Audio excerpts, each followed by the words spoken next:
Hello everyone, hope you're doing well.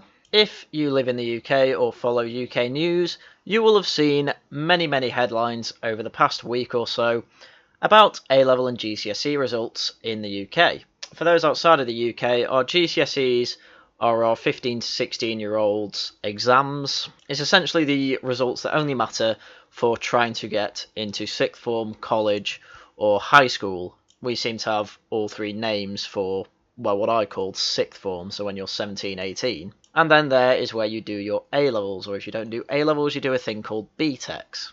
But I hope for foreigners that clears up what an A-level and a GCSE is. And they're the biggest exams of your education, A-levels of course being a lot more important, because then that says whether you go to uni or not, and if not, your employers will look at your results, obviously. So now that the foreigners are filled in, let's look into why this year's results seem a bit odd. So on screen now are the recent results from about 2005 of the top level results given at A-levels. And as you can see between boys and girls, girls slightly outperform boys, but clearly after 2019, so the results for 2020 and 2021, they have jumped up quite a way, almost being double of what they were in the 2019 results. Now in 2 years, for it to jump up that much screams to me something fishy is going on. And while the pattern for the GCSEs is much less dramatic, it is still clearly there. There has been a sudden rise in the number of students getting a 7 or above. Now they used to be A and A stars when I was at school. So again, for such a sudden jump up when we are constantly told that it is very difficult to teach kids through online learning and things like that, then really, when it comes to results day, if anything, you would expect a drop since teaching has become so much harder. That surely means that it is harder for the kids to learn, but apparently it's made everything easier instead. Apparently the kids are learning better than ever. So let's go through some of the articles that came out as a result of this amazing achievement from our 16 to 18-year-olds. So first off, we have girls surpass boys in A-level maths for the first time. And that's reiterated in the first paragraph. Girls widen their lead over boys in the top A-level grades, results showed yesterday. The gap between female and male pupils achieving at least an A grade grew from 3.3% last year to 4.8% this year. Girls received on average a fifth of a grade higher than boys across their A-levels, Ofqual, the exam regulators said. They overtook boys at the top end of maths for the first time, with 29.1% achieving an A or A star compared with 28.5% of boys. In A-level maths, girls overtook their male counterparts for the first time in terms of A star grades achieved. And A grades as well, it would seem. So this begs the question, why all of a sudden have girls got so much better than boys at A-level? I mean, obviously this has something to do with the lockdown and the way assessments are done now. Because not only did we have fully remote learning, but we also didn't actually have exams this year. And two speculative reasons for this, which I don't fully disagree with, are that some experts say teacher-assessed grades used this year after exams were cancelled benefited girls more than boys, which to be honest I can completely see. And the head of one exam board suggested that girls had pulled ahead partly because they had coped better with lockdown and developed fewer mental health problems than boys, which again I can see that being a decent reason. Because having gone to a mixed school, I can honestly say that it seems that more girls try to suck up to teacher than boys, which has obviously got to paint them in a good picture when it comes to assessments. And when it comes to lockdown, there's a lot less physical activity, and it's really good for boys' mental health to be able to do physical activity. Obviously they're generalisations, but studies basically show this, so why not say it? But the article goes on. Jill Duffy, chief executive of OCR, one of the main 3 exam boards, said, "It's very early to say exactly what the reasons are, but previous research has shown girls tend to perform better at more conscientious assessment. Boys tend to pull it out of the bag when it comes to an exam." That's probably true. I can see that being the case. We also know the pandemic has had a wider impact, not just on education but also on mental health. Recent reports have suggested that that's hit male students more than females, so I think there is a variety of reasons there, and I'm sure we'll be doing more analysis on it in future months. But that's about everything that's mentioned about the differences in boys and girls results when it comes to A-level. And before I actually go into comment on the differences between boys and girls when it comes to schooling, I want to go through another Times article that tries to explain the same phenomenon in the GCSE results.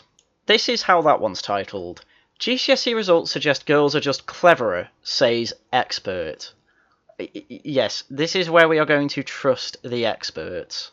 After years of trying to explain comparative female academic success, a leading education expert has concluded that girls are simply cleverer than boys. 30% of GCSEs taken by girls last year were awarded at least a grade 7, or grade A for those of us that are older than 20, compared with 24% sat by boys. Professor Alan Smithers, Director of the Centre for Education and Employment Research at Buckingham University, expects girls to cement their lead in today's results.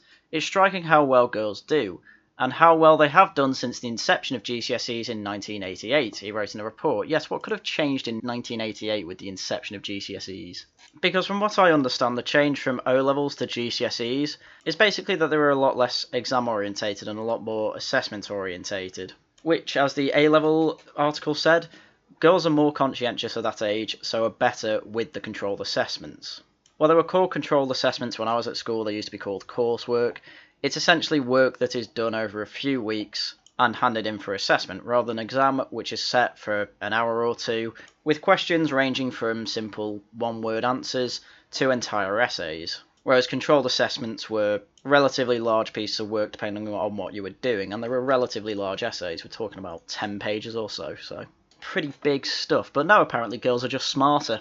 Can't be anything to do with what the A-level study suggested. They are and have been ahead overall in most subjects by a substantial margin. This is but one aspect of female dominance in education. Okay, cool.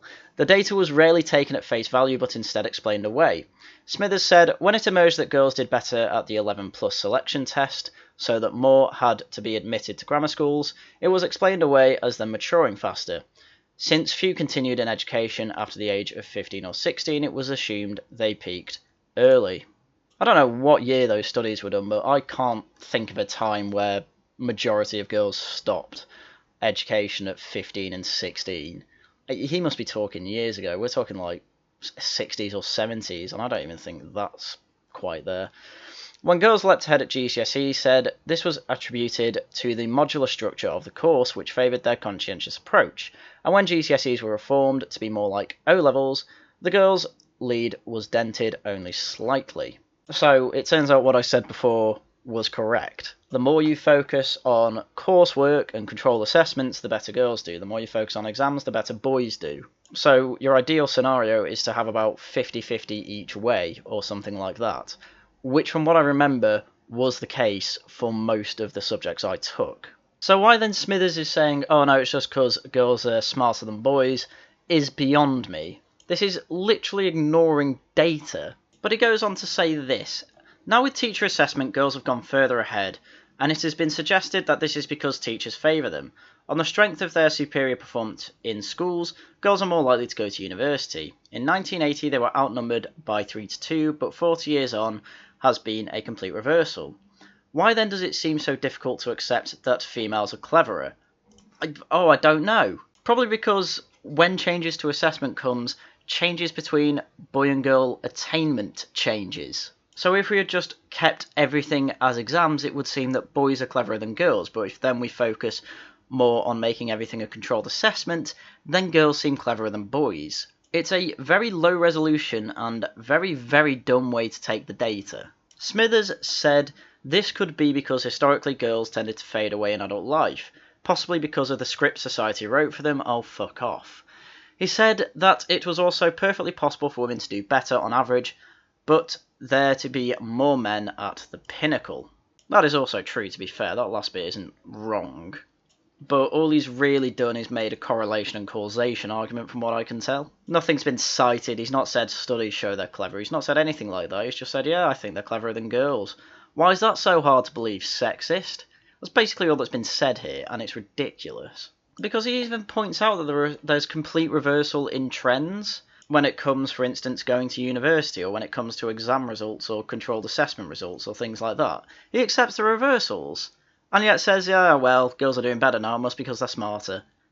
No, that's stupid. I mean, by this logic, we can just say, oh yeah, the Zoomers that have just come through this and last year, yeah, they've just randomly got a hell of a lot more cleverer. Just randomly. Nothing to do with the way teacher assessment is completely different to actually do an exam and controlled assessment. I mean, for God's sake, I remember my A-level predicted results. They were AAB, and I would have got AAB, but screwed up one of my maths exams, so I ended up getting ABB. If I was teacher assessed, I would have done 1 grade better.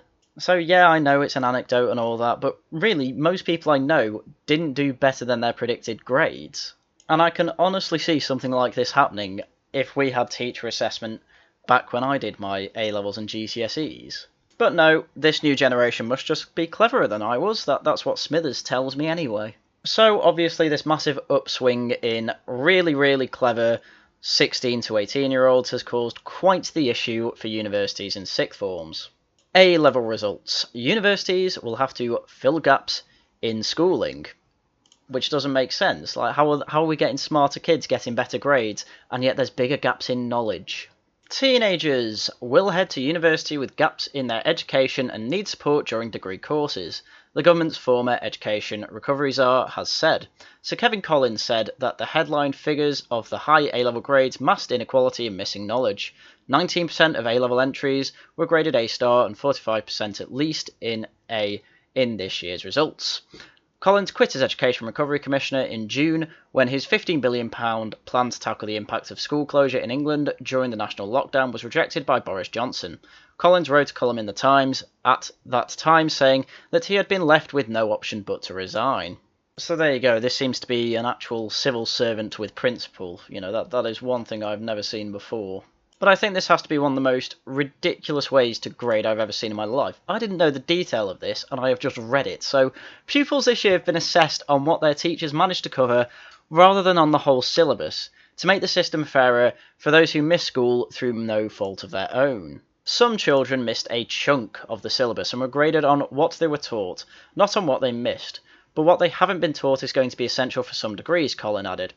One question for universities is how they are going to support children so we don't see huge barriers to learning. He agreed that this could lead to greater dropout rates. He said, "This is a long-term issue and focusing on one cohort is a mistake. This isn't a problem we can put away and pretend didn't happen in September. I'm most concerned about those leaving primary school and starting secondary school. They are expected to arrive with a level of literacy and numeracy. It will be difficult for them to catch up. All schools are going to have to make judgments." I mean, to me, this is just absolutely incredible. How can you not be graded on the whole syllabus? I was graded on the whole syllabus. Everyone in the past was graded on the whole syllabus. Of course you're going to do better if you are graded on the things you were taught. It's fresh in your mind. This is the thing with assessments.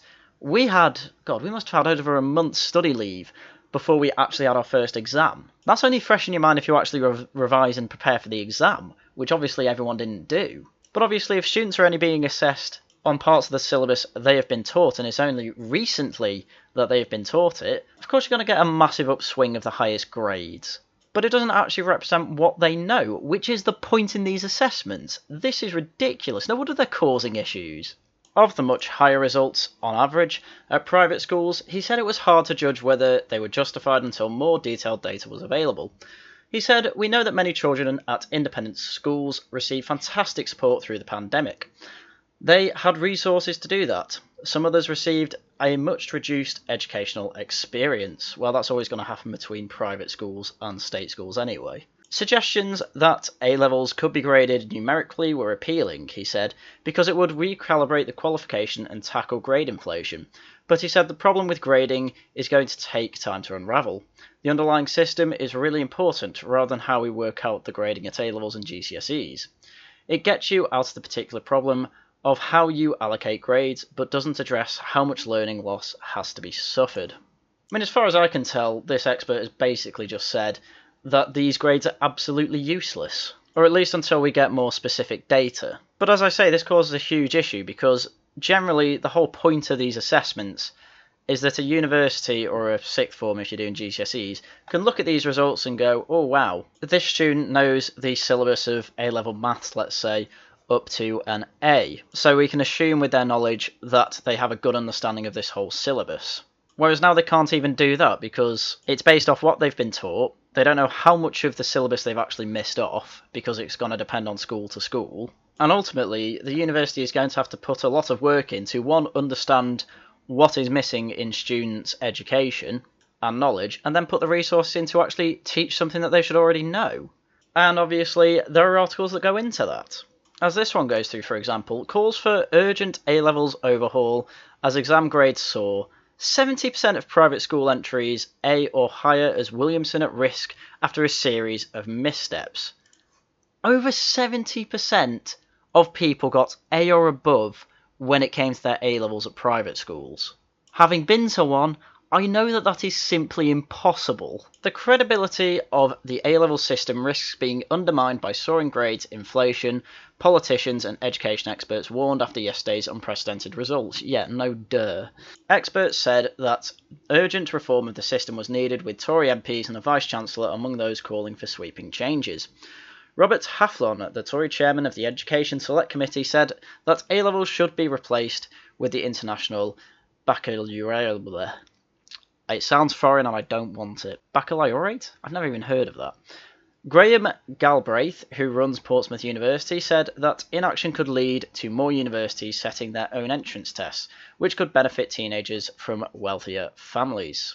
I assume it's because they can pay for a private tutor who can teach them specific exam technique and the specific syllabus of these university tests. So basically, because this has caused so many problems for universities and the government, this has caused Gavin Williamson, the Education Secretary's job, to be at risk, basically. So Gavin Williamson is said to be in danger of being replaced as Education Secretary by Kemi Badenoch, a rising Tory star popular for attacking woke campaigners. She is also a certified real queen.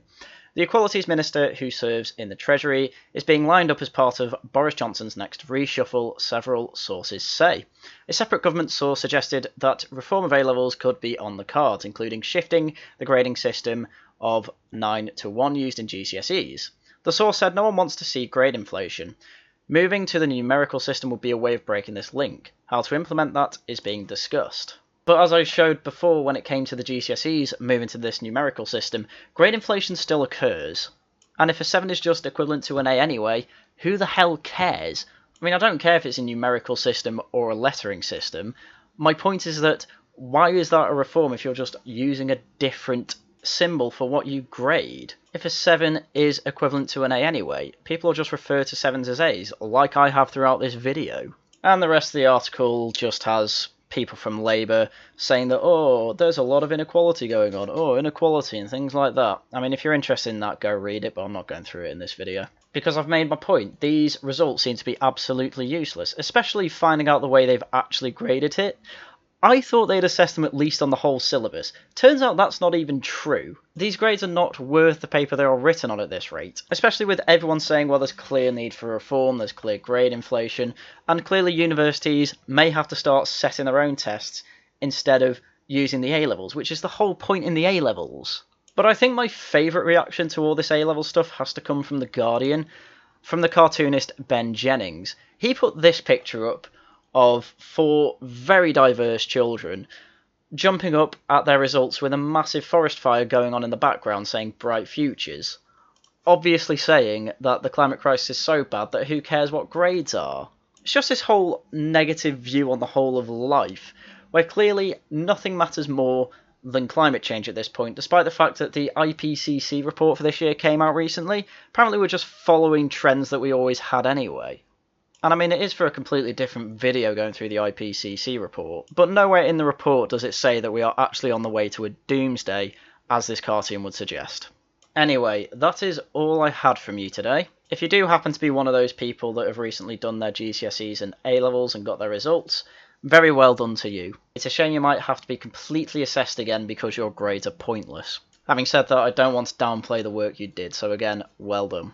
And now for everyone else, as usual, thank you very much for watching, and until next time, goodbye.